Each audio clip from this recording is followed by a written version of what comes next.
Judges chapter 10. Tola and Jair. After Abimelech, there arose to save Israel Tola the son of Puah, son of Dodo, a man of Issachar, and he lived at Shamir in the hill country of Ephraim. And he judged Israel 23 years. Then he died and was buried at Shamir. After him arose Jair, the Gileadite, who judged Israel 22 years. And he had 30 sons who rode on 30 donkeys. And they had 30 cities, called Havvoth Jair to this day, which are in the land of Gilead. And Jair died and was buried in Kamon. Further disobedience and oppression.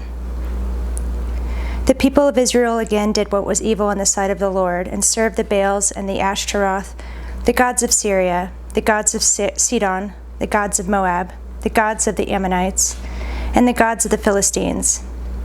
And they forsook the Lord and did not serve him. So the anger of the Lord was kindled against Israel, and he sold them into the hand of the Philistines and into the hand of the Ammonites, and they crushed and oppressed the people of Israel that year.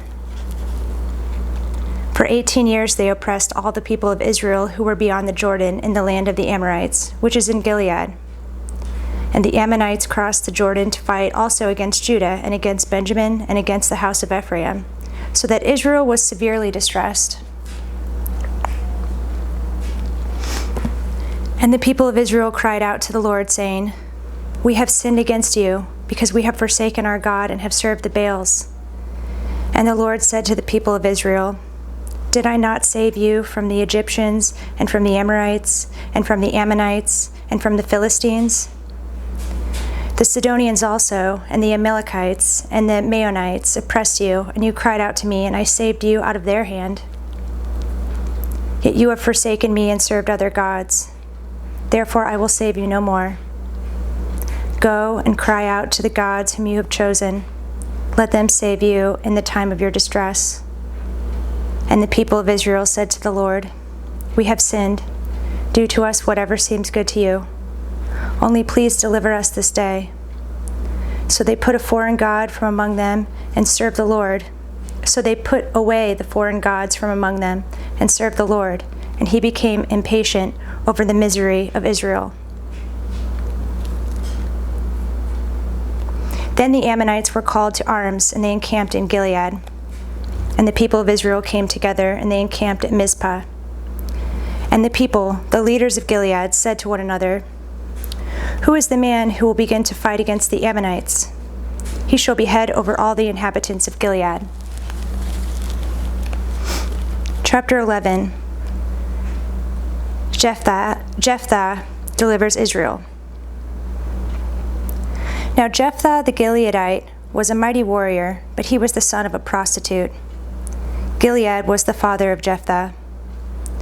And Gilead's wife also bore him sons. And when his wife's sons grew up, they drove Jephthah out and said to him, "You shall not have an inheritance with our father's house, for you are the son of another woman." Then Jephthah fled from his brothers and lived in the land of Tob, and worthless fellows collected around Jephthah and went out with him. After a time, the Ammonites made war against Israel. And when the Ammonites made war against Israel, the elders of Gilead went to bring Jephthah from the land of Tob. And they said to Jephthah, "Come and be our leader, that we may fight against the Ammonites." But Jephthah said to the elders of Gilead, Did you not hate me and drive me out of my father's house? Why have you come to me now that you are in distress? And the elders of Gilead said to Jephthah, "That is why we have turned to you now, that you may go with us and fight against the Ammonites and be our head over all the inhabitants of Gilead." Jephthah said to the elders of Gilead, "If you bring me home again to fight against the Ammonites, and the Lord gives them over to me, I will be your head." And the elders of Gilead said to Jephthah, "The Lord will be witness between us, if we do not do as you say." So Jephthah went with the elders of Gilead, and the people made him head and leader over them. And Jephthah spoke all his words before the Lord at Mizpah. Then Jephthah sent messengers to the king of the Ammonites and said, What do you have against me, that you have come to me to fight against my land?" And the king of the Ammonites answered with the messengers of Jephthah, Because Israel on coming up from Egypt took away my land from the Arnon to the Jabbok and to the Jordan. Now therefore restore it peaceably."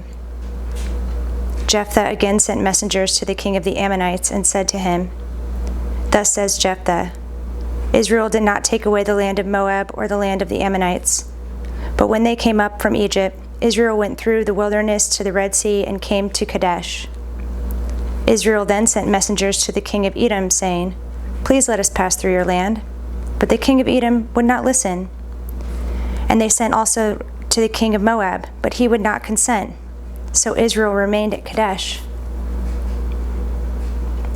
Then they journeyed through the wilderness and went around the land of Edom and the land of Moab, and arrived on the east side of the land of Moab, and camped on the other side of the Arnon.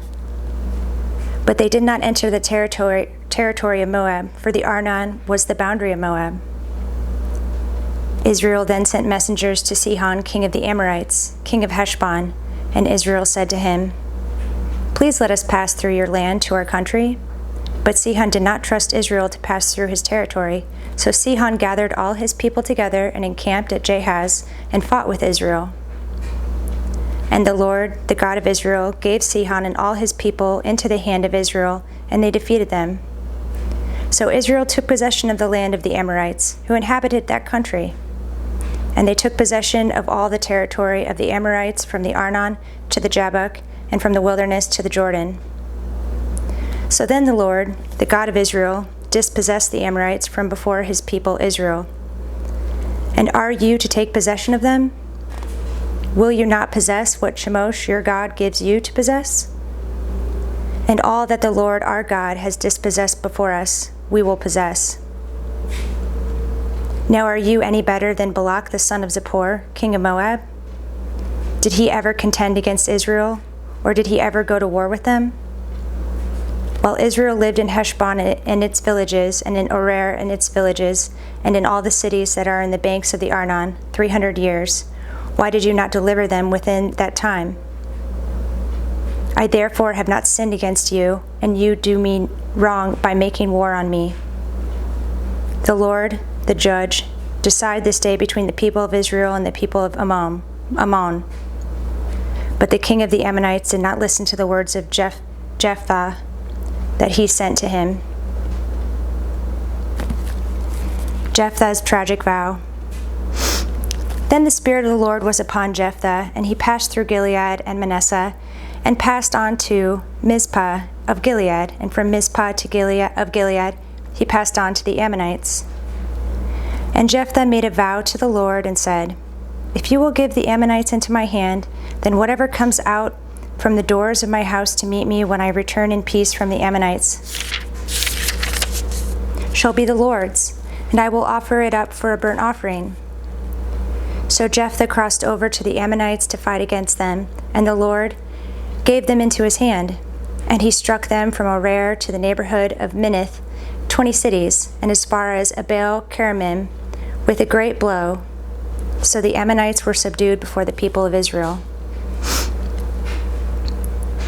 Then Jephthah came to his home at Mizpah, and behold, his daughter came out to meet him with tambourines and with dances. She was his only child. Besides her, he had neither son nor daughter. And as soon as he saw her, he tore his clothes and said, Alas, my daughter, you have brought me very low, and you have become the cause of great trouble to me. For I have opened my mouth to the Lord, and I cannot take back my vow. And she said to him, My father, you have opened your mouth to the Lord.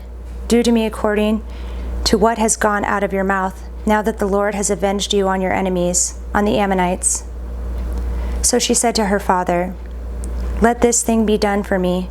Leave me alone 2 months, that I may go up and down the mountains and weep for my virginity, I and my companions. So he said, Go. Then he sent her away for 2 months, and she departed, she and her companions, and wept for her virginity on the mountains. And at the end of 2 months she returned to her father, who did with her according to his vow that he had made. She had never known a man, and it became a custom in Israel that the daughters of Israel went year by year to lament the daughter of Jephthah the Gileadite 4 days in the year. Chapter 12. Jephthah's conflict with Ephraim. The men of Ephraim were called to arms, and they crossed the Zaphon and said to Jephthah, "Why did you cross over to fight against the Ammonites and did not call us to go with you? We will burn your house over you with fire." And Jephthah said to them, "I and my people had a great dispute with the Ammonites, and when I called you, you did not save me from their hand. And when I saw that you would not save me, I took my life in my hand and crossed over against the Ammonites, and the Lord gave them into my hand. Why then have you come up to me this day to fight against me?" Then Jephthah gathered all the men of Gilead and fought with Ephraim. And the men of Gilead struck Ephraim, because they said, "You are fugitives of Ephraim, you Gileadites, in the midst of Ephraim and Manasseh." And the Gileadites captured the fords of the Jordan against the Ephraimites. And when any of the fugitives of Ephraim said, "Let me go over," the men of Gilead said to him, "Are you an Ephraimite?"